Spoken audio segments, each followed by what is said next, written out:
Kalau kamu bisa memperbaiki mobilku, aku jadi istrimu. Tapi kalau gagal, kau jadi budakku. Sebuah taruhan gila dilontarkan seorang CEO cantik nan angkuh kepada seorang office boy di kantornya sendiri. Mampukah sang office boy memperbaiki mobil mewah yang mogok itu? Dan rahasia besar apa yang sebenarnya ia sembunyikan? Temukan jawabannya hanya di Ken Arok Productions.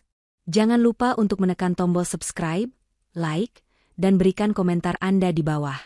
Bagi yang sudah subscribe, kami doakan semoga selalu diberikan rezeki yang melimpah, kesehatan yang paripurna, keberkahan dalam hidup, dan bahagia selalu.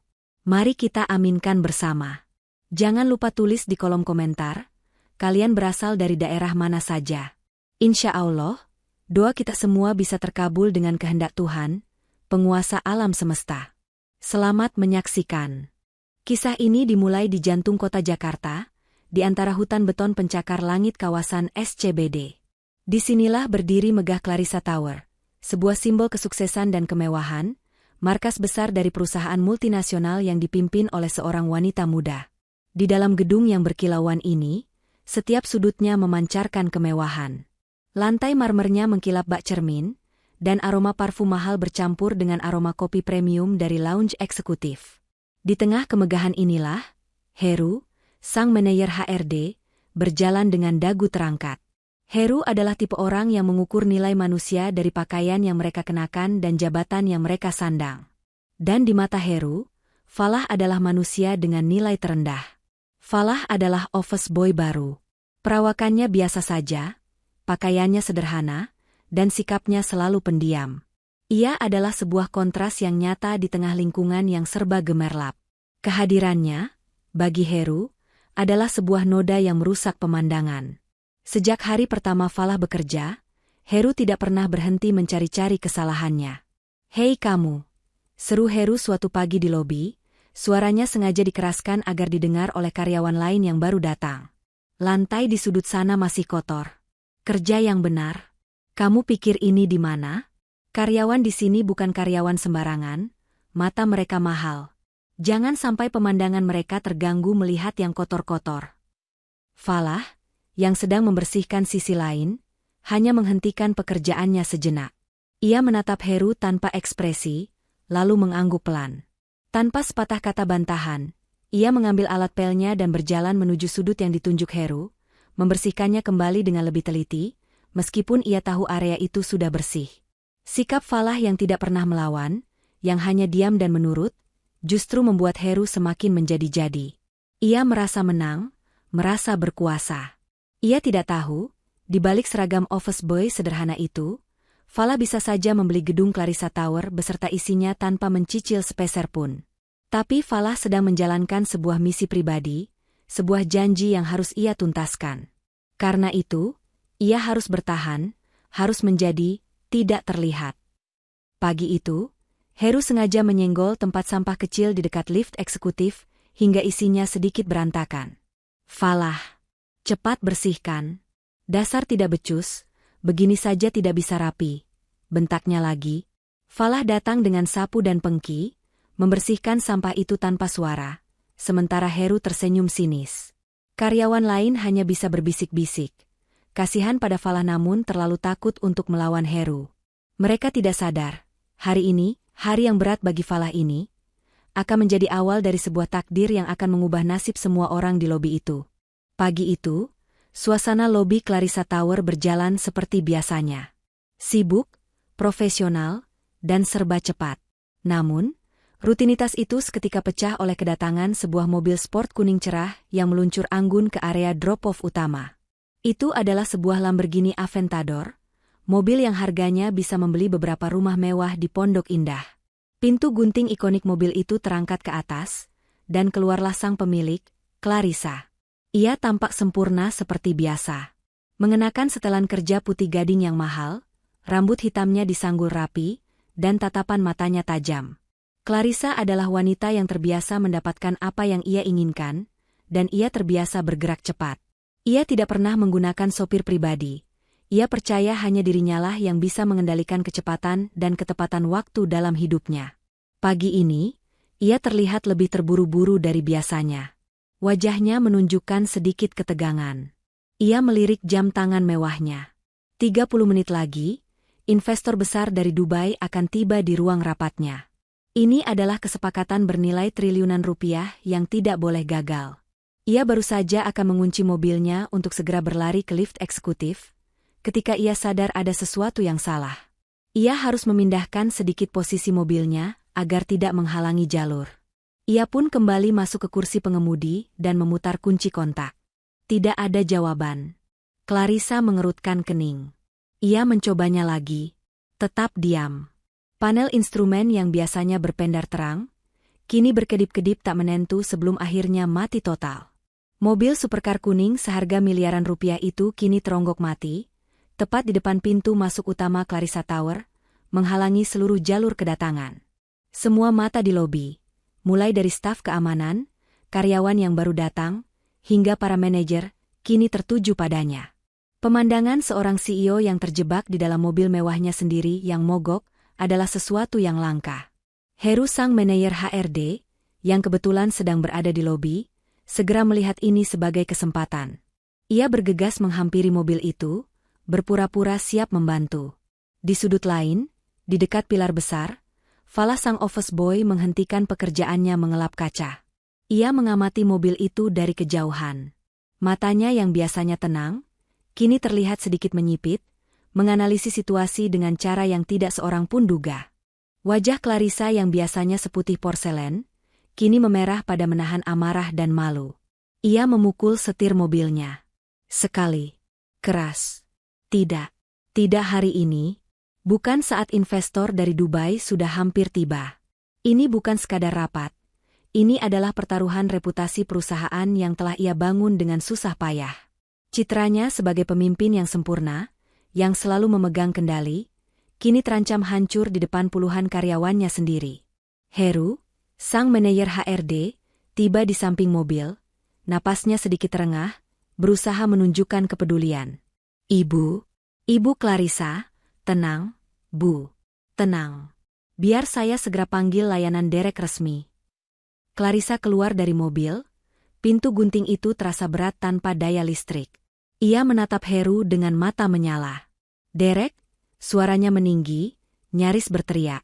Kamu pikir Derek bisa sampai ke SCBD dalam 5 menit? Rapat saya tinggal 25 menit lagi. Heru. Kamu mau saya kehilangan kesepakatan triliunan rupiah gara-gara mobil bodoh ini? Suaranya yang tajam dan panik menggema di lobi yang mendadak senyap. Karyawan yang tadinya berbisik, kini terdiam total. Beberapa satpam mendekat dengan ragu-ragu, tapi mereka bingung harus berbuat apa. Mendorong Lamborghini yang mati total tidak semudah mendorong mobil biasa. Sistem elektroniknya kemungkinan besar telah mengunci rem secara otomatis. Mobil itu tak akan bergeser seinci pun. Clarissa mondar-mandir di depan mobilnya, seperti singa betina yang terkurung. Ponselnya ada di tangan, tapi siapa yang bisa ia panggil? Bengkel resmi butuh waktu berjam-jam. Ia menendang pelan ban depan mobilnya, sebuah tindakan sia-sia yang menunjukkan puncak frustrasinya. Lakukan sesuatu, teriaknya pada para satpam, yang hanya bisa saling pandang. Panggil siapa saja yang bisa. Cepat. Waktunya terus berjalan. 5 menit telah terbuang. Kepanikan mulai menggantikan amarahnya. Clarissa benar-benar putus asa. Ia menyandarkan punggungnya ke pilar lobi, memijat pelipisnya. Dalam keputusasaan itulah, tatapan tajamnya menyapu lobi, mencari keajaiban apapun. Ia tidak sadar, tatapannya itu akan segera bertemu dengan tatapan tenang Falah, sang office boy yang masih berdiri diam mengamati dari kejauhan. Di sudut lobi, Falah masih berdiri diam. Ia mengamati panel instrumen mobil yang sempat berkedip-kedip sebelum mati total. Ia mendengarkan keheningan mesin yang janggal. Sebagai seseorang yang tumbuh besar di antara mesin-mesin supercar, ia tahu persis gejala itu. Sementara Heru sibuk menenangkan Clarissa dengan janji-janji kosong soal derek super cepat, Falah tidak bisa menahan diri. Ia menggelengkan kepalanya pelan. Itu bukan akinya. Gumam Falah sangat pelan, lebih ditujukan pada dirinya sendiri. Kedengarannya seperti masalah pada unit kontrol mesin, atau mungkin penyemprot bahan bakarnya. Meskipun pelan, gumaman analitis itu tertangkap oleh telinga tajam Heru, yang kebetulan sedang berbalik untuk memanggil satpam. Heru langsung menghentikan langkahnya. Matanya memicing, mencari sumber suara. Ia melihat Falah, si office boy yang paling ia benci, sedang menatap Lamborghini itu dengan serius. Heru merasa ini adalah penghinaan. Beraninya seorang pesuruh ikut campur? Apa katamu barusan? Suara sinis Heru memecah keheningan lobi, jauh lebih keras dari gumaman Falah. Falah sedikit terkejut, tidak menyangka akan didengar. Ia hanya menatap Heru. Melihat Falah hanya diam, Heru semakin menjadi-jadi. Ia berjalan menghampiri Falah, menunjuk-nunjuk wajahnya. Kamu, seorang office boy. Berani-beraninya kamu bicara sok tahu soal mobil ibu CEO. Heru tertawa mengejek, tawa yang dibuat-buat agar didengar semua orang. Kamu tahu apa soal mesin V12 Lamborghini?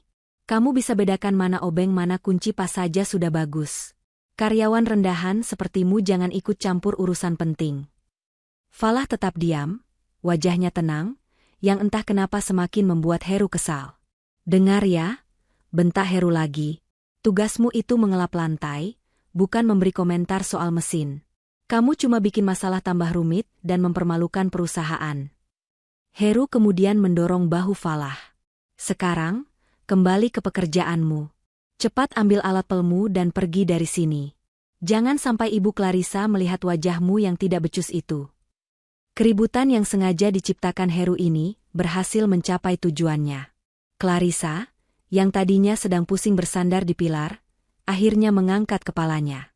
Ia menatap tajam ke arah sumber keributan. Ia melihat Heru, manajer kepercayaannya, sedang membentak seorang office boy. Dan untuk pertama kalinya hari itu, mata Clarissa tertuju pada Falah. Clarissa berjalan cepat menghampiri sumber keributan. Wajahnya yang tegang kini bercampur dengan rasa kesal karena diganggu. Ada apa ini, Heru? Kenapa kamu teriak-teriak? Bukannya saya suruh kamu cari solusi. Heru, yang tadinya beringas, langsung mengubah sikapnya menjadi penjilat. Ia menunduk hormat pada Clarissa, namun melirik sinis ke arah Falah. Maaf, Bu. Ini, si Falah, Bu. Office boy baru ini, lapor Heru seolah Falah adalah seorang kriminal. Sudah saya bilang jangan ikut campur. Dia malah lancang bicara sok tahu soal mesin mobil ibu. Katanya ada masalah di mesin lah, di unit kontrol lah. Bikin malu saja di depan karyawan lain, Bu. Clarissa mengabaikan Heru. Matanya kini terkunci pada Falah. Ini adalah office boy yang sama yang ia lihat mengamati mobilnya dari kejauhan tadi. Ia terkejut melihat Falah tidak menunduk ketakutan. Pria itu balas menatapnya. Tatapannya tenang, dalam, dan sama sekali tidak gentar. Kamu? Suara Clarissa rendah dan berbahaya. Kamu yang tadi bergumam soal mesin? Falah mengangguk sekali. Iya, Bu.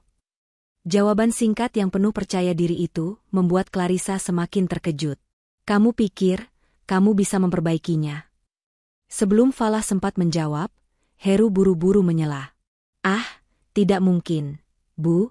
Dia cuma office boy. Mana mungkin? Diam, Heru, bentak Clarissa. Matanya tidak beralih dari Falah. Waktu di jam tangannya terus berdetak. Tinggal 20 menit lagi. Keputusasaan, harga diri yang terluka, dan sedikit rasa penasaran pada office boy aneh ini bercampur aduk dalam dirinya. Ia sudah gila karena stres. Dan orang gila akan mengambil keputusan gila. Ia melangkah maju, berdiri sangat dekat di depan Falah. Lobi yang sudah senyap kini terasa hampa udara. Baik, kata Clarissa, suaranya terdengar jelas di seluruh lobi. Saya sudah tidak punya waktu. Saya akan memberimu kesempatan. Sebuah senyum sinis, senyum putus asa, terkembang di bibirnya. Kita buat ini menarik. Lanjutnya, ia menunjuk ke Lamborghini-nya yang mati. Kalau kamu bisa memperbaiki Lamborghini-ku ini dalam 10 menit, aku ikhlas jadi istrimu. Lobi seketika riuh rendah oleh bisikan kaget. Beberapa karyawan wanita menutup mulut mereka. Heru melotot, tidak percaya dengan apa yang baru saja ia dengar. Clarissa mengangkat tangannya, meminta keheningan. Tapi, suaranya berubah menjadi dingin dan kejam. Jika gagal, kau jadi budakku selamanya. Kamu akan membersihkan sepatuku setiap pagi. Kamu jadi pesuruh pribadiku tanpa bayaran. Bagaimana? Heru kini tersenyum jahat. Ini adalah jebakan sempurna. Falah pasti akan menolak dan dipermalukan, atau menerima dan gagal total. Semua mata kini tertuju pada Falah. Pria itu diam sejenak, membiarkan taruhan gila itu menggantung di udara. Kemudian, ia dengan tenang meletakkan lem pembersih yang masih dipegangnya di atas troli kebersihan. Saya tidak butuh istri atau jadi budak, Bu, kata Falah, suaranya tenang namun jelas. Clarissa mengangkat alisnya. Tapi saya terima tantangannya, lanjut Falah. Waktu saya 10 menit. Boleh saya pinjam kotak peralatan di bagasi mobil Anda? Seluruh lobi menahan napas. Taruhan gila itu telah disetujui. Clarissa, yang egonya kini sama besarnya dengan rasa malunya, menekan tombol pada kunci kontaknya dengan geram untuk membuka bagasi depan. Alatnya di sana, bentaknya. Falah mengabaikan bagasi depan. Ia berjalan dengan tenang ke sisi belakang mobil. Hei, kamu tuli, seru Clarissa, kesal. Kubilang alatnya di depan. Falah berhenti sejenak dan menoleh. Maaf, Bu. Mesin Lamborghini Aventador ada di belakang, ucapnya datar. Satu kalimat itu saja sudah cukup untuk membuat Clarissa terdiam. Ia, sang pemilik, bahkan tidak tahu letak mesin mobilnya sendiri. Sementara Falah, si office boy, tahu persis. Heru, yang mendengar itu, wajahnya langsung memucat sedikit. Tapi ia segera menepisnya. Sok tahu. Paling-paling dia cuma mau pamer. Gumam Heru pada satpam di sebelahnya. Falah menekan tombol pelepas kap mesin di dekat pintu pengemudi. Sebuah desisan hidrolik terdengar, dan penutup mesin berbahan karbon itu terangkat perlahan, memamerkan jantung buas di dalamnya, mesin V12 yang besar dan rumit. Pemandangan itu saja sudah membuat sebagian orang bergidik. Saat itulah, sesuatu dalam diri Falah berubah. Seragam office boy yang ia kenakan seolah lenyap. Pria yang tadinya pendiam dan penurut, kini memancarkan aura fokus yang luar biasa. Matanya yang tajam memindai kompartemen mesin yang rumit itu. Clarissa, yang masih kesal, melemparkan kunci kontak ke arahnya. Falah menangkapnya dengan mudah. Ia berjalan ke bagasi depan, membuka kotak peralatan resmi berlambang banteng emas, mengambil beberapa alat spesifik, lalu kembali ke mesin. Tangannya bergerak dengan kecepatan dan keyakinan yang menakjubkan. Tidak ada keraguan. Tidak ada gerakan yang sia-sia. Ia tidak terlihat seperti orang yang sedang mencoba-coba. Ia terlihat seperti seorang ahli bedah yang sedang melakukan operasi rumit. Ia tidak membongkar mesin. Ia tahu persis kemana harus mencari. Tangannya melewati kabel-kabel tebal, langsung menuju ke unit kontrol mesin utama yang tersembunyi. Heru mengamati dengan senyum sinis. 5 menit terbuang. Serunya, mencoba merusak konsentrasi Falah. Falah tidak terpengaruh. Ia menemukan apa yang ia cari. Sebuah soket konektor utama. Ia menekannya, dan terdengar sebuah bunyi klik pelan, tanda bahwa soket itu terpasang kembali dengan sempurna di tempatnya. Getaran jalanan Jakarta yang buruk rupanya telah membuatnya sedikit longgar. Kemudian, ia beralih ke kotak sekring. Jarinya menelusuri diagram dengan cepat, lalu mencabut satu sekring, memeriksanya, dan memasangnya kembali. Clarissa menatap tanpa berkedip. Ia lupa soal rapat. Ia lupa soal taruhannya. Ia terpesona. Tangannya yang kotor karena oli, entah kenapa, terlihat sangat profesional di matanya. Falah menutup kembali kap mesin yang berat itu dengan satu gerakan halus. Ia kemudian mengelap tangannya yang sedikit kotor karena oli di lap yang ia selipkan di sakunya. Ia sama sekali tidak terlihat panik. 9 menit, teriak Heru, suaranya penuh kemenangan. Ia melirik jam dinding lobi. Waktumu hampir habis. Office boy, siap-siap bersihkan sepatuku. Falah mengabaikannya. Ia berjalan santai ke pintu pengemudi. Pintu gunting itu masih terangkat, seolah menantangnya. Di tengah keheningan yang mencekam itu, setiap pasang mata di lobi tertuju padanya. Para karyawan menahan napas. Para satpam berdiri kaku. Clarissa sendiri merasakan jantungnya berdebar kencang. Ia tidak tahu apa yang harus ia harapkan.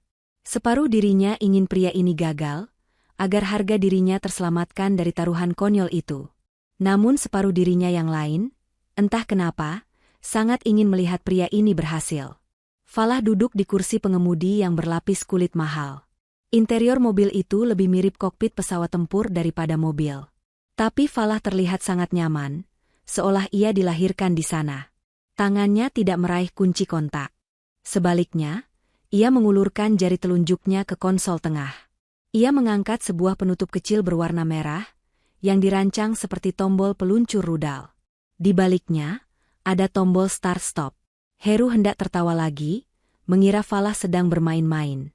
Tepat di menit ke-9 lewat 30 detik. Falah menekan tombol itu. Hening. Selama sepersekian detik, tidak terjadi apa-apa. Dan kemudian, vroom, raungan dahsyat meledak dari knalpot mobil itu. Suara mesin V12 itu bukan sekadar menyala. Ia mengaum, berteriak, dan hidup kembali dengan amarah. Suaranya begitu keras, hingga menggetarkan kaca-kaca lobi Clarissa Tower. Alarm mobil lain di basement bahkan sampai ikut berbunyi. Lobi yang tadi senyap, kini dipenuhi oleh deru mesin yang stabil dan bertenaga. Semua orang ternganga. Beberapa karyawan wanita menutup mulut mereka, terkejut sekaligus terpesona. Para satpam melongo tak percaya. Wajah Heru, yang tadinya tersenyum sinis, kini pucat pasi. Mulutnya terbuka, tapi tidak ada suara yang keluar. Dia seperti baru saja melihat hantu. Dan Clarissa. Clarissa bersandar pada pilar di belakangnya. Lututnya terasa lemas. Pria itu, office boy itu, dia berhasil. Dia benar-benar memperbaikinya. Di tengah semua kekacauan itu, Falah hanya duduk tenang di kursi pengemudi. Tangannya memegang setir, membiarkan mesin itu bekerja selama beberapa detik untuk memastikan semuanya stabil. Falah membiarkan mesin itu menyala dalam putaran rendah yang stabil. Deru mesin V12 itu kini menjadi satu-satunya suara di lobi yang hening mencekam. Ia keluar dari kursi pengemudi dengan gerakan yang sama tenangnya saat ia masuk. Pintu gunting itu ia tutup dengan desisan hidrolik pelan. Kemudian, ia berjalan lurus menghampiri Clarissa. Clarissa masih bersandar kaku di pilar. Ia menatap Falah berjalan ke arahnya, namun ia seperti melihat orang asing. Ini bukan office boy. Ini, entah siapa. Falah berhenti satu langkah di depannya. Ia mengulurkan kunci kontak Lamborghini itu. Sudah beres, Bu, kata Falah. Suaranya datar. Tidak ada nada kemenangan, tidak ada kesombongan. Ia berbicara seolah-olah baru saja selesai mengantarkan dokumen, bukan menjinakkan supercar miliaran rupiah. Clarissa menatap kunci di tangan Falah, lalu beralih ke wajah Falah. Tangannya terulur kaku untuk mengambil kunci itu. Ada error kecil di perangkat lunak unit kontrol mesinnya. Lanjut Falah, memberikan laporan singkat. Sudah saya atur ulang. Soketnya sedikit kendor, mungkin karena guncangan di jalan. Ia melirik ke arah mobil yang kini menyala sempurna. Mobilnya sudah bisa jalan untuk rapat ibu. Tapi setelah ini, sebaiknya tetap dibawa ke bengkel resmi untuk pemeriksaan menyeluruh. Ada kemungkinan terjadi lagi jika kena guncangan keras. Setelah mengatakan itu, Falah terdiam. Dia tidak menagih janjinya. Dia tidak menyinggung soal istri. Dia tidak mengejek Clarissa soal taruhan, budak. Dia tidak tersenyum. Dia tidak meminta imbalan. Dia hanya berdiri di sana, menunggu Clarissa mengambil kunci dari tangannya. Keheningan ini lebih memekakan telinga daripada raungan mesin tadi. Keheningan ini adalah tamparan paling keras bagi harga diri Clarissa. Falah bahkan tidak sudi menganggap taruhan gila itu nyata. Clarissa akhirnya tersentak. Dengan tangan yang sedikit gemetar, ia mengambil kunci itu. Terima kasih, bisiknya, nyaris tak terdengar. Falah hanya mengangguk sedikit. Kemudian, di hadapan semua orang, di hadapan CEO yang baru saja ia selamatkan, dan di hadapan Heru yang wajahnya sudah seperti mayat hidup, Falah berbalik badan. Ia berjalan dengan tenang kembali ke troli kebersihannya. Ia mengambil lap yang tadi ia letakkan, dan kembali ke pilar kaca di sudut lobi. Dia kembali bekerja. Mengelap kaca. Seolah akan 10 menit drama barusan tidak pernah terjadi. Seolah akan dia hanyalah Falah, si office boy biasa. Lobi masih hening. Clarissa menatap punggung Falah yang sedang mengelap kaca, lalu menatap kunci di tangannya, lalu menatap mobilnya yang menyala. Dia lupa soal rapatnya. Dia lupa soal investor. Pikirannya kosong. Siapa sebenarnya pria itu? Bunyi pengingat di ponsel Clarissa bergetar hebat di dalam genggamannya, menyentakkannya kembali ke dunia nyata. Rapat. Investor. Triliunan rupiah. Dia melirik jam tangannya. Sisa waktu 7 menit. Clarissa menarik napas tajam, berusaha mengumpulkan kembali seluruh wibawa dan ketenangannya yang hancur berantakan. Ia memberi satu tatapan terakhir pada Falah, yang masih dengan tenang membersihkan kaca, membelakanginya, seolah raungan Lamborghini dan taruhan gila itu hanyalah mimpi. Ia kemudian beralih ke Heru, yang masih berdiri mematung dengan wajah pucat. "Heru," kata Clarissa. Suaranya dingin dan menusuk. Heru tersentak kaget. Iya, Bu. Pastikan lobi ini kembali normal. Saya tidak mau ada satu orang pun yang membahas kejadian ini lagi. Mengerti? Baik, Bu. Tentu, Bu. Clarissa tidak menunggu jawaban lagi. Ia berbalik, melangkah dengan langkah-langkah cepat namun sedikit goyah, masuk ke dalam Lamborghini-nya yang kini menderu halus. Ia menekan pedal gas, lebih pelan dari biasanya, dan mobil itu melesat pergi menuju basement untuk berganti ke lift eksekutif. Sepanjang rapat penting itu, Clarissa adalah sebuah paradoks. Di luar, ia adalah CEO yang tajam, melempar data, angka, dan proyeksi keuntungan dengan presisi. Namun di dalam kepalanya, ia berantakan. Saat investor dari Dubai itu membahas soal proyeksi laba kuartal keempat, pikiran Clarissa malah melayang pada gambar tangan Falah. Tangan yang kokoh, cekatan, dengan noda oli hitam di buku-buku jarinya. Tangan yang sama sekali tidak terlihat seperti tangan seorang office boy. Bagaimana mungkin? Bagaimana mungkin seorang pesuruh bisa mendiagnosis kerusakan supercar dalam hitungan detik, yang bahkan teknisi resmi pun mungkin butuh alat pemindai khusus? Dan yang lebih gila lagi, kenapa dia kembali mengelap kaca? Rapat akhirnya selesai. Entah bagaimana, Clarissa berhasil meyakinkan investor. Kesepakatan tercapai.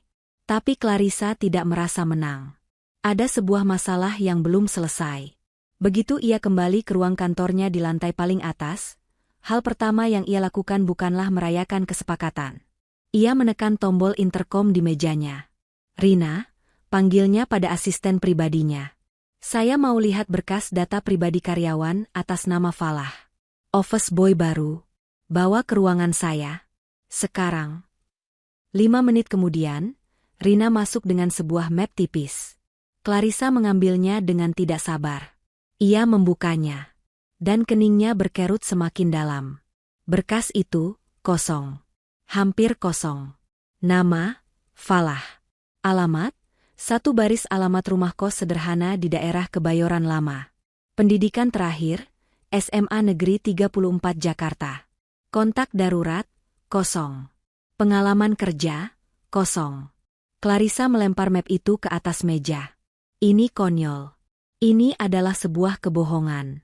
Lulusan SMA biasa, tanpa pengalaman kerja, tapi bisa memperbaiki Lamborghini? Ini tidak masuk akal. Ini bukan jawaban. Ini adalah sebuah teka-teki yang jauh lebih besar. Rasa penasaran Clarissa kini berubah menjadi obsesi. Ia harus tahu siapa sebenarnya Falah dan apa yang ia lakukan di perusahaannya. Sisa hari itu berlalu dalam kabut bagi Clarissa.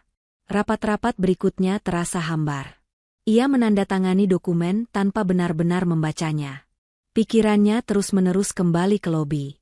Keraungan mesin, ke wajah pucat Heru, dan yang paling utama, ketatapan tenang Falah. Obsesinya untuk tahu siapa Falah mengalahkan rasa lelahnya. Ia harus bicara lagi dengannya. Tapi kali ini, tidak di depan umum. Tidak sebagai CEO dan office boy dalam sebuah drama. Ia butuh sebuah alasan. Sebuah kebetulan. Sore harinya, sekitar jam 4, Clarissa meninggalkan ruangannya. Ia tidak menuju lift eksekutif untuk pulang. Ia justru berjalan ke pantry eksekutif, sebuah ruangan kecil yang mewah tempat para manajer puncak biasa mengambil minuman. Dan benar saja.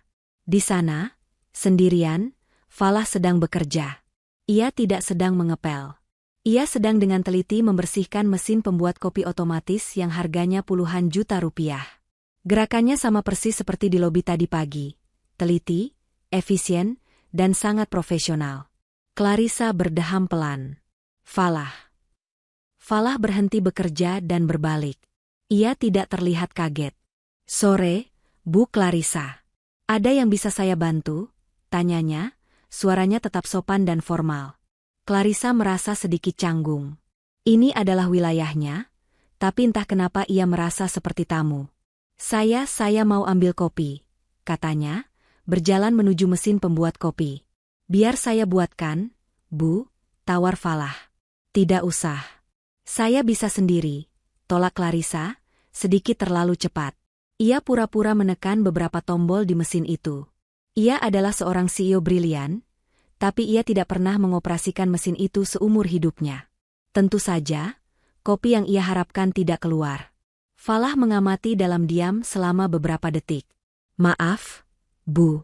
Biji kopinya belum saya masukkan kembali. Mesinnya sedang saya bersihkan. Wajah Clarissa memanas. Malu untuk kedua kalinya hari ini di depan orang yang sama.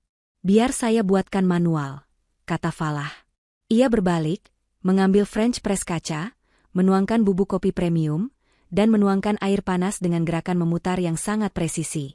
Sementara Falah bekerja, Clarissa menyandarkan pinggulnya ke meja konter.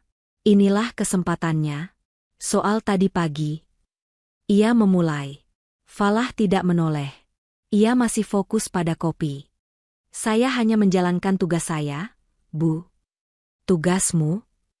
Clarissa tertawa kecil tanpa humor. Tugasmu membersihkan lantai, Falah. Bukan membangkitkan mobil mati. Dari mana kamu belajar semua itu? Falah berhenti mengaduk sejenak. Hanya hobi lama, Bu. Saya suka membaca soal mesin. Clarissa tahu itu jawaban bohong. Hobi? Membaca?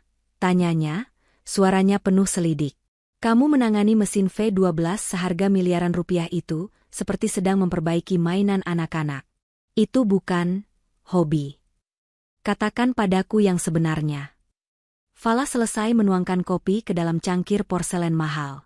Ia meletakkannya dengan pelan di depan Clarissa. Saya hanya beruntung pagi ini, Bu.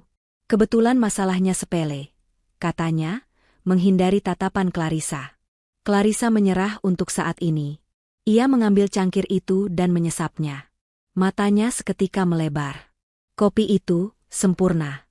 Pahit, pekat, namun tidak ada sisa rasa gosong. Jauh lebih enak daripada kopi manapun yang pernah ia minum di kantor ini. Kopi buatanmu? Kata Clarissa, suaranya melembut tanpa ia sadari. Sepertinya jauh lebih enak dari kopi di lounge eksekutif. Falah akhirnya menatapnya. Ada sedikit senyuman di matanya, senyuman pertama yang Clarissa lihat. Terima kasih, Bu. Saya permisi. Masih ada pekerjaan di lantai lain. Sebelum Clarissa sempat bertanya apa-apa lagi, Falah sudah mengambil trolinya dan menghilang di balik pintu. Meninggalkan Clarissa sendirian di pantry mewah itu, memegang secangkir kopi ternak dalam hidupnya, dengan lebih banyak pertanyaan daripada jawaban. Jam menunjukkan pukul 7 malam. Langit Jakarta yang seharusnya sudah gelap, kini malah diselingi kilat yang menyambar-nyambar. Hujan deras yang turun sejak sore tadi telah berubah menjadi badai kecil, melumpuhkan total kawasan SCBD. Suara sirine mobil darurat bercampur dengan klakson panjang dari kendaraan yang terjebak macet. Di kantornya di lantai 50, Clarissa memijat pelipisnya. Ia baru saja menyelesaikan panggilan video terakhirnya. Ia lelah. Bukan lelah karena pekerjaan, tapi lelah karena memikirkan satu hal yang sama sepanjang hari. Falah. Ia berjalan ke jendela kaca raksasa di ruangannya, menatap ke bawah pada kekacauan lalu lintas yang seperti untayan lampu merah tak berujung. Karyawan-karyawan sudah berebut pulang sejak jam 5 tadi. Saat itulah, matanya menangkap sesuatu. Jauh di bawah, di luar lobi utama yang nyaman, ada sebuah halte bus. Dan di bawah atap halte yang sempit itu, berdiri satu sosok sendirian. Sosok itu hanya mengenakan seragam office boy biru tipis. Angin kencang meniupkan tempias hujan yang deras, membuat sosok itu jelas-jelas basah kuyup dan kedinginan. Clarissa menyipitkan matanya. Jantungnya berdebar sedikit lebih cepat. Itu Falah. Dia masih di sana, menunggu bus. Di tengah badai, Clarissa terdiam. Gambaran itu sangat kontras. Pagi tadi, ia melihat tangan pria itu menjinakkan mesin V12 yang buas. Malam ini, ia melihat pria yang sama, tak berdaya menunggu angkutan umum di tengah hujan badai. Ini semakin tidak masuk akal. Rasa kasihan muncul, tapi yang lebih kuat adalah dorongan rasa penasaran yang sudah tidak bisa ia bendung. Ia tidak tahan lagi. Ia tidak bisa membiarkan teka-teki terbesar dalam hidupnya itu pulang basah kuyup naik bus. Tanpa berpikir dua kali, Clarissa menyambar tas tangannya dan kunci mobil. Bukan kunci Lamborghini-nya, melainkan kunci mobil keduanya, sebuah sedan Mercedes-Benz hitam elegan yang biasa ia gunakan jika ingin bepergian tanpa menarik perhatian. Dia bergegas turun melalui lift eksekutif, langsung menuju basement. Dia mengendarai mobilnya sendiri, keluar dari gedung, dan menembus kemacetan kecil di depan lobi.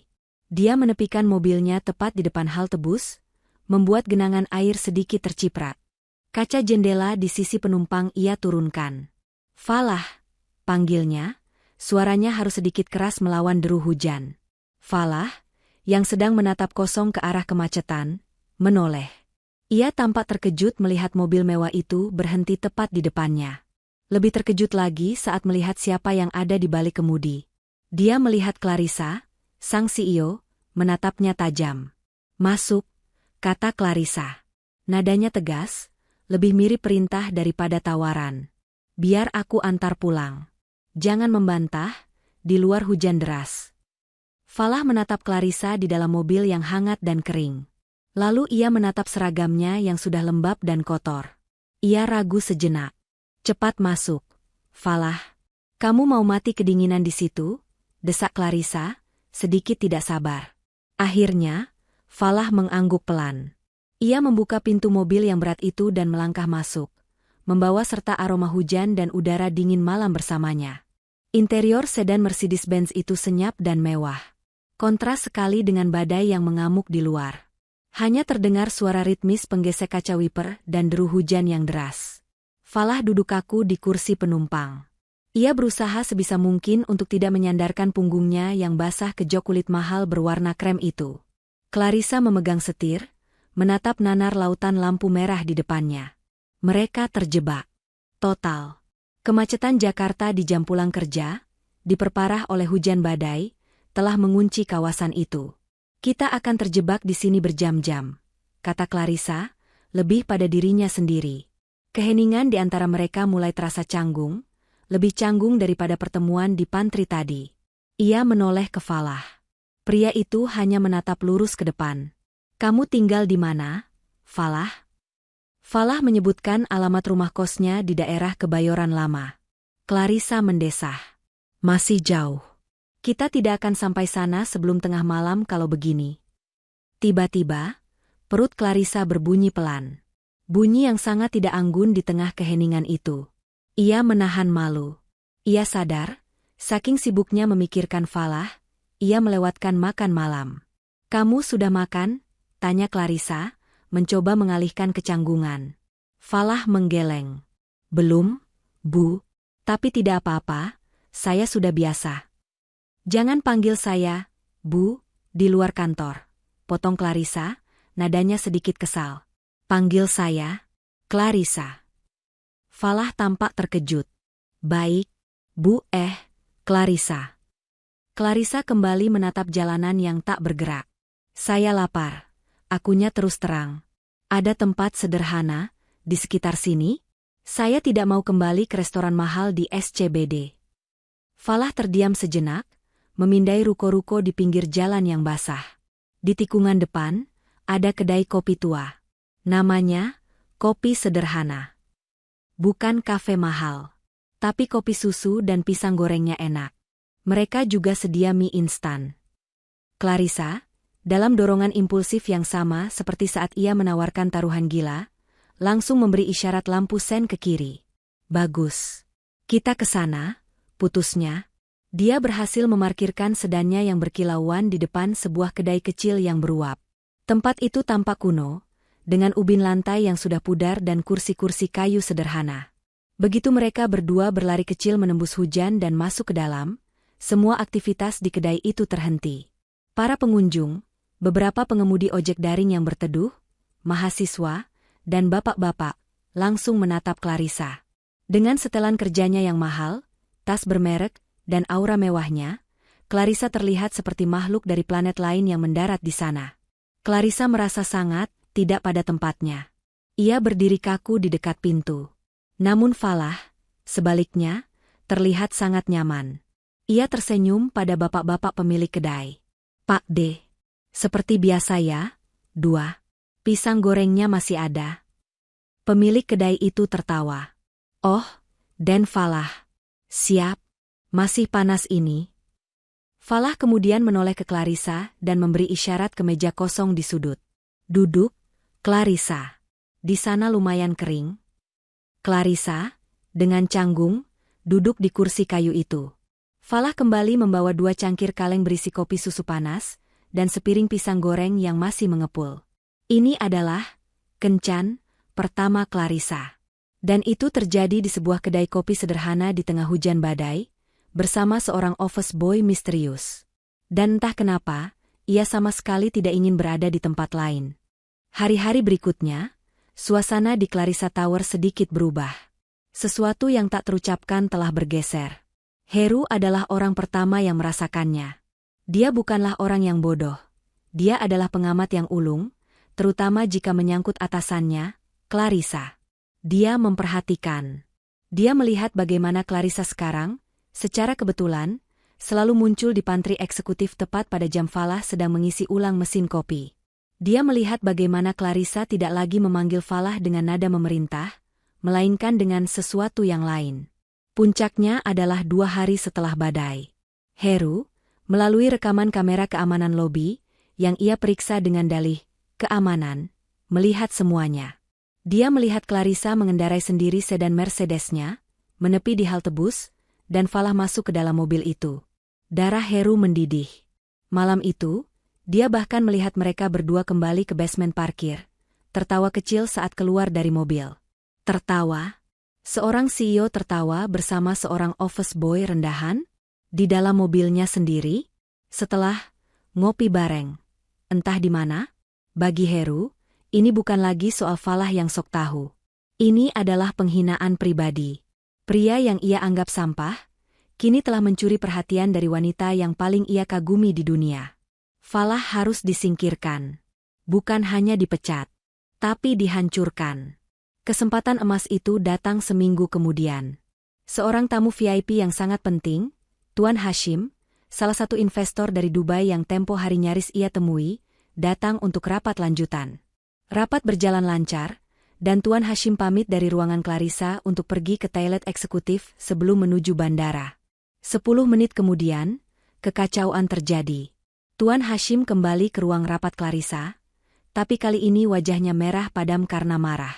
"Jam tangan saya. Jam tangan saya hilang," serunya dalam bahasa Inggris yang kental. "Saya meletakkannya di atas wastafel saat mencuci tangan, dan sekarang jam itu hilang." Itu Patek Philippe edisi terbatas. Heru, yang dipanggil untuk menangani situasi darurat, langsung melihat matanya berbinar. "Ini dia." "Tuan Hashim, tenang," kata Heru, suaranya penuh kepalsuan. "Siapa yang terakhir kali berada di toilet itu?" Heru segera memeriksa jadwal kebersihan. Jantungnya berdebar penuh kemenangan. Sesuai jadwal, office boy yang bertugas di lantai eksekutif saat itu adalah Falah. "Satpam, panggil Falah." "Sekarang juga," perintah Heru. Falah dipanggil dari lantai lain, masih membawa keranjang pembersihnya. Ia masuk ruang rapat mewah itu, sedikit bingung melihat ada Tuan Hashim yang marah dan Heru yang menatapnya dengan senyum sinis. "Falah," kata Heru, suaranya sengaja dibuat keras dan formal. "Kamu baru saja membersihkan toilet eksekutif di ujung koridor?" "Benar, Pak. Sekitar 15 menit yang lalu," jawab Falah, tenang. Tuan Hashim kehilangan jam tangan beliau di sana. Jam tangan seharga miliaran rupiah, desis Heru. Kamu melihatnya? Falah mengerutkan kening. Saya tidak melihat jam tangan apapun, Pak. Wastafelnya bersih saat saya lap. Heru tertawa mengejek. Oh, tentu saja kamu akan bilang begitu. Seorang office boy miskin melihat jam tangan miliaran tergeletak. Pasti langsung gelap mata. Wajah Falah mengeras. Saya tidak mengambilnya. Bohong, bentak Heru. Kamu pasti menyembunyikannya. Satpam. Geledah dia. Geledah lokernya. Anda tidak punya hak menuduh saya tanpa bukti, kata Falah, suaranya dingin. Dia melawan, teriak Heru, menoleh ke Clarissa yang sejak tadi dia mengamati. Lihat, Bu Clarissa. Dia pasti pelakunya. Dia sudah mempermalukan nama baik Clarissa Tower. Dia mencuri dari tamu penting kita. Clarissa berdiri kaku. Di satu sisi, ada investornya yang marah. Di sisi lain, ada Heru yang berapi-api. Dan di tengah-tengah, ada Falah. Pria yang memperbaiki Lamborghini-nya. Pria yang menemaninya minum kopi di kedai sederhana. Pria yang membuatnya tertawa. Falah tidak menatap Heru. Ia juga tidak menatap Tuan Hashim. Matanya terkunci lurus pada Clarissa. Tatapannya tidak takut. Tatapannya hanya penuh dengan kekecewaan yang mendalam. Clarissa? Falah bertanya pelan, menggunakan nama itu, bukan, Ibu. Satu kata itu membuat Heru melotot kaget. Beraninya dia memanggil CEO dengan nama depannya? Clarissa menatap Falah. Hatinya terbelah. Logikanya berteriak bahwa Falah adalah satu-satunya tersangka. Tapi hatinya menjerit bahwa ini semua salah. Falah. Bisik Clarissa, suaranya bergetar. Apa kamu benar-benar? Di dalam kedai kecil itu, dunia luar seolah lenyap. Deru hujan dan angin di luar hanya menjadi latar suara yang membuat suasana di dalam semakin hangat. Clarissa duduk di seberang Falah, memegang cangkir kaleng berisi kopi susu panas. Ia menatap Falah yang sedang dengan santai mencocol pisang goreng ke gula bubuk. Untuk pertama kalinya, Clarissa melihat Falah sebagai Falah. Bukan sebagai office boy. Bukan sebagai mekanik ajaib. Hanya seorang pria yang tampak sangat damai di sebuah kedai kopi sederhana. Jadi, Clarissa memulai, suaranya lebih lembut sekarang. Pak D, kamu sering kesini? Falah tersenyum sambil mengunyah. Hampir setiap sore sepulang kerja, Clarissa. Pak D ini sudah seperti keluarga. Kopi di sini jujur. Tidak berpura-pura. Tidak berpura-pura, ulang Clarissa. Ia merasa kata-kata itu menusuknya. Tidak seperti kopi di kantorku. Kopi di kantor ibu. Falah berhenti. Maksud saya, di kantor kamu, rasanya mahal. Tapi kopi di sini rasanya tenang. Clarissa terdiam. Ia menyesap kopinya. Rasanya memang tenang. Manis dan hangat. Ia tidak pernah tahu ketenangan bisa didapat dari secangkir kopi seharga Rp5.000. Serius, Falah, kata Clarissa, menatapnya lekat-lekat. Aku harus tahu. Kopi ini mobil tadi pagi. Kamu bukan office boy biasa. Kamu tidak bisa menyalahkanku karena penasaran. Falah meletakkan pisang gorengnya. Ia akhirnya balas menatap Clarissa. Aku tumbuh besar dikelilingi mesin, Clarissa. Ayahku, dia sangat menyukai mesin. Aku belajar dari dia. Itu sudah jadi bagian dari diriku. Itu bukan jawaban lengkap, tapi itu adalah jawaban yang jujur. Clarissa bisa merasakannya. Tapi kenapa? Clarissa ragu-ragu. Kenapa kamu jadi? Jadi office boy? Potong Falah, senyumnya tipis. Mungkin aku juga sedang mencari sesuatu yang jujur dan tidak berpura-pura. Sama seperti kopi ini. Giliran Clarissa yang tertegun. Falah mencondongkan tubuhnya sedikit. Bagaimana denganmu, Clarissa? Kenapa kamu bekerja begitu keras? Maksudku, kamu sudah ada di puncak. Kamu pemilik Clarissa Tower. Tapi kamu terlihat lebih tegang daripada sopir ojek daring yang dikejar setoran. Pertanyaan itu menohok Clarissa. Tidak ada yang pernah berani bertanya seperti itu padanya. Clarissa membuang muka, menatap tetesan hujan di jendela. Clarissa Tower itu adalah pembuktian, bisiknya. Pembuktian bahwa aku bisa. Bahwa aku lebih baik dari, sudahlah. Tapi kamu benar. Kadang rasanya sangat sepi di atas sana. Itu adalah pengakuan paling jujur yang pernah Clarissa ucapkan pada orang lain. Falah hanya mengangguk mengerti. Lalu, sebuah kejadian lucu terjadi. Seekor kucing kampung berwarna oranye, basah kuyup, menyelinap masuk ke kedai dan menggesek-gesekkan badannya ke kaki mahal Clarissa, meminta makanan. Clarissa, yang tidak terbiasa, terlonjak kaget. Falah, ada kucing. Falah tertawa. Bukan senyum tipis, tapi tawa lepas yang hangat. Dia tidak akan menggigit, Clarissa. Dia hanya minta pisang goreng. Clarissa melihat Falah mengambil sepotong kecil pisang dan memberikannya pada kucing itu. Melihat pemandangan itu, Clarissa tidak bisa menahan diri. Ia tertawa. Tawa yang sama lepasnya. Tawa yang sudah bertahun-tahun tidak pernah ia keluarkan. Di tengah kedai kopi sederhana, diiringi deru hujan, seorang CEO dan seorang office boy tertawa bersama karena seekor kucing. Dan saat itulah, dinding di antara mereka benar-benar runtuh. Waktu di ruangan mewah itu seolah berhenti. Pertanyaan lirih Clarissa menggantung di udara. Falah, apa kamu benar-benar? Falah menatapnya. Kekecewaan di matanya begitu dalam, lebih tajam dari pisau. Melihat Falah hanya diam, Heru merasa menang. Lihat, Bu.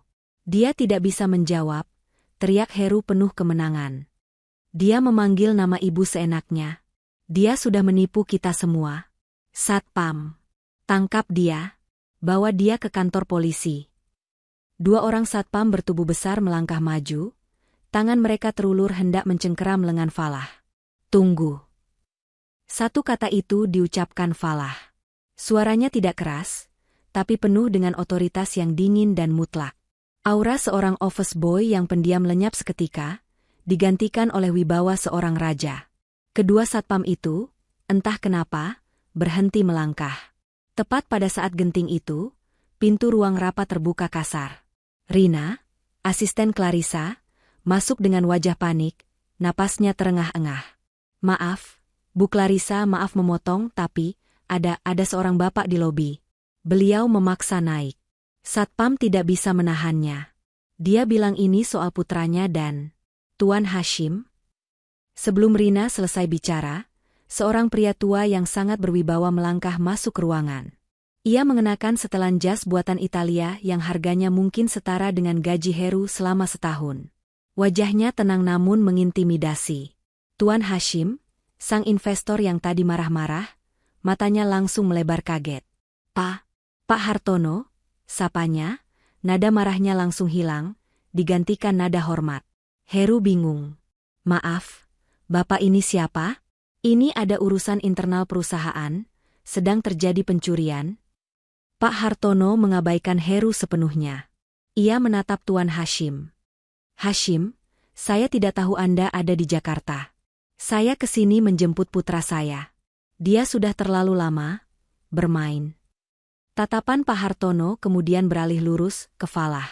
Ada kehangatan di matanya, namun juga sedikit rasa jengkel. Nak, katanya, klien kita dari Italia sudah menunggu di showroom Lamborghini. Cukup main-main jadi office boy-nya. Hening. Suara jarum jam di dinding tiba-tiba terdengar memekakan telinga. Wajah Heru berubah dari sinis, menjadi bingung, lalu menjadi pucat pasi seperti mayat. Clarissa membeku. Jantungnya seakan berhenti berdetak. Showroom? Lamborghini? Klien dari Italia? Pak Hartono lalu menatap Heru, seolah baru menyadari keberadaan serangga kecil di ruangan itu. Pencurian, katamu? Putra saya? Falah Hartono? Pak Hartono tertawa pelan. Tawa yang dingin. Anak ini, katanya sambil menunjuk Falah, adalah pemilik sah dari Lamborghini yang tempo hari ia perbaiki. Dia adalah pewaris tunggal Hartono Supercars, importir resmi semua mobil yang Anda lihat di SCBD. Dia bisa membeli 10 jam tangan Anda tanpa perlu mengedipkan mata. Tuan Hashim, yang kini wajahnya memerah karena malu luar biasa, buru-buru merogoh saku jasnya. Ya ampun. Pak Hartono. Clarissa, sepertinya ada kesalahan besar. Ini, jamnya ada di saku jas saya. Pasti tadi saya masukkan saat mengambil ponsel. Maafkan saya. Maafkan keributan ini. Kebenaran itu menghantam ruangan seperti bom. Fitnah Heru terbongkar tuntas. Clarissa menatap Heru. Matanya sedingin es. Heru, ambil barang-barangmu. Keluar dari gedung ini. Sekarang. Heru ambruk. Ia mencoba bicara, tapi tidak ada suara keluar. Ia digiring satpam keluar ruangan. Di tengah keheningan itu, Falah menatap Clarissa. Kekecewaan di matanya belum hilang. Saya permisi, Bu. Ia mulai melepas seragam office boy-nya. Ia melemparkan kemeja biru itu ke lantai, tepat di tempat Heru tadi berdiri. Di baliknya, ia mengenakan kaos hitam polos yang sederhana namun pas di badan. Ia berjalan keluar ruangan, melewati ayahnya. Clarissa tersentak. Ia tidak peduli lagi dengan Tuan Hashim. Ia tidak peduli dengan sopan santun. Ia berlari. Ia berlari menyusul Falah, menuruni koridor, menuju lift eksekutif. Falah, tunggu. Falah berhenti tepat di depan pintu lift. Di lobi bawah, sebuah Rolls-Royce Ghost hitam legam sudah menunggu. Ia berbalik badan. Clarissa berdiri di depannya, napasnya terengah. Falah, maafkan aku tadi ragu padamu. Aku. Falah menatapnya lama. Lalu, untuk pertama kalinya sejak insiden kopi, sebuah senyuman tipis, senyuman penuh arti, muncul di wajahnya. Jadi, kata Falah pelan. Soal taruhan gila di lobi tempo hari? Clarissa menatapnya, bingung. Apa tawaran soal istri itu masih berlaku? Clarissa tertegun. Wajahnya yang pucat kini memerah. Di tengah lobi mewah itu, ia akhirnya tertawa. Tawa lega bercampur air mata. Malam berikutnya, Clarissa berdandan. Ia mengenakan gaun malam terbaiknya, mengharapkan sebuah restoran bintang 5 di puncak gedung pencakar langit. Tepat jam 8, Falah menjemputnya. Bukan dengan Rolls-Royce ayahnya, tapi dengan sebuah sedan sport Maserati hitam yang elegan. Tapi Falah tidak membawanya ke restoran mewah. Ia membawanya ke sebuah garasi raksasa di Jakarta Selatan. Garasi itu bersih luar biasa, dipenuhi puluhan mobil klasik dan supercar langka yang sedang dalam proses restorasi. Ini adalah bengkel pribadi Falah. Ini. Clarissa menatap sekeliling, bingung. Gaun malamnya terlihat sangat kontras dengan mesin-mesin di sekitarnya. Kencan kita? Di bengkel? Kamu bilang kamu mau diajari, kata Falah sambil tersenyum. Ia mengambil sebuah jaket mekanik bersih dari gantungan dan menyampirkannya ke bahu Clarissa, menutupi gaun mahalnya. Pelajaran pertama, membedakan kunci pas 10 mm dan 12 mm. Clarissa pura-pura cemberut. Aku seorang CEO, Falah. Bukan montir. Seorang CEO yang tidak boleh membiarkan mobilnya mogok lagi di lobi, balas Falah. Di sudut bengkel, di bawah lampu sorot, Lamborghini Aventador kuning milik Clarissa sedang terparkir. Malam itu, mereka tidak makan malam mewah. Mereka makan nasi goreng yang dipesan Falah dari pedagang kaki 5 langganannya, duduk di atas kap sebuah mobil antik, dikelilingi oli dan mesin. Clarissa, dengan jaket mekanik kebesaran, tertawa lebih lepas daripada yang pernah ia rasakan di pesta gala manapun. Hubungan mereka pun terjalin. Penuh canda dan perbedaan yang lucu. Clarissa mengajak Falah ke dunia korporatnya, ke sebuah rapat dewan direksi yang menegangkan. Falah, yang datang dengan pakaian sederhana, justru memberikan solusi logistik brilian yang membuat semua direktur tua ternganga. Sebaliknya, Falah mengajak Clarissa ke showroom ayahnya. Pilih satu, katanya. Clarissa menunjuk mobil sport paling mahal. Aku mau yang itu. Falah menyerahkan kunci. Silakan. Clarissa mencoba menyalakannya. Gagal. Itu, tombol startnya di mana? Tanya Clarissa, malu. Falah tertawa. Sepertinya, kita harus kembali ke pelajaran dasar, Bu CEO. Mereka menjadi pasangan yang mustahil namun sempurna. Seorang wanita yang hidup di antara angka dan target, dan seorang pria yang hidup di antara mesin dan kejujuran. Clarissa mengajari Falah cara menavigasi dunia bisnis yang licik. Clarissa berdiri di lobi eksekutif, masih berusaha mengatur napasnya yang terengah setelah berlari. Falah menatapnya dengan senyum tipis, menunggu jawaban atas pertanyaannya. Tawa lega Clarissa akhirnya mereda, berganti menjadi senyum malu. Tawaran soal istri itu? Ulang Clarissa, suaranya sedikit bergetar. Aku tidak yakin. Itu taruhan yang sangat berisiko. Aku dengar, pewaris Hartono Supercar seleranya sangat tinggi. Apa dia masih mau dengan CEO yang bahkan tidak tahu letak mesin mobilnya sendiri? Falah tertawa pelan. Justru itu, jawabnya, melangkah sedikit lebih dekat. Saya butuh seseorang untuk diajari. Dan saya tidak menerima penolakan. Clarissa mengangkat alisnya. Oh, jadi masih memerintah? Kamu lupa? Kamu baru saja berhenti jadi office boyku. Saya berhenti jadi office boy, kata Falah, suaranya melembut. Tapi saya belum berhenti memikirkan kopi di pantry. Atau hujan di kedai sederhana. Ayah Falah, Pak Hartono, yang melihat pemandangan itu dari jauh, hanya tersenyum tipis dan memberi isyarat pada sopirnya untuk menunggu di dalam mobil. Dia tahu kapan harus memberi ruang. Baiklah, kata Clarissa, akhirnya menyerah pada kehangatan di mata Falah. Bagaimana kalau kita negosiasikan ulang taruhan itu? Negosiasi seperti apa? Dimulai dengan makan malam, kata Clarissa. Besok malam. Jam 8. Tapi kali ini, kamu yang traktir. Dan bukan di kedai kopi pinggir jalan. Falah tersenyum. Sepakat. Tapi lokasinya, saya yang tentukan. Setahun kemudian. Sebuah taman mewah di sebuah hotel bintang 5 di Jakarta dipenuhi bunga-bunga putih. Para tamu adalah campuran dari elit bisnis Jakarta dan mekanik-mekanik kepercayaan Falah yang mengenakan setelan jas terbaik mereka. Di atas altar, Falah berdiri gagah dengan tuxedo hitam. Dan Clarissa berjalan ke arahnya. Cantik luar biasa dalam balutan gaun pengantin putih. Saat mengucapkan janji suci, Falah mengambil kedua tangan Clarissa. Clarissa, katanya, suaranya sedikit bergetar namun matanya bercahaya. Sejak hari pertama kita bertemu, kamu adalah masalah paling rumit yang pernah kutemui. Lebih rumit dari mesin V12 manapun. Kamu sombong, pemarah, dan luar biasa. Aku berjanji di hadapan semua orang, aku akan mendedikasikan sisa hidupku untuk menjadi mekanik pribadimu. Memperbaiki setiap masalah kita, membuatkanmu kopi ternak setiap pagi, dan aku rela jadi budak cintamu selamanya. Para tamu tertawa haru. Giliran Clarissa. Air mata menggenang di pelupuk matanya. Falah, balasnya. Kamu datang di saat aku paling arogan. Kamu menjinakkan egoku, sama seperti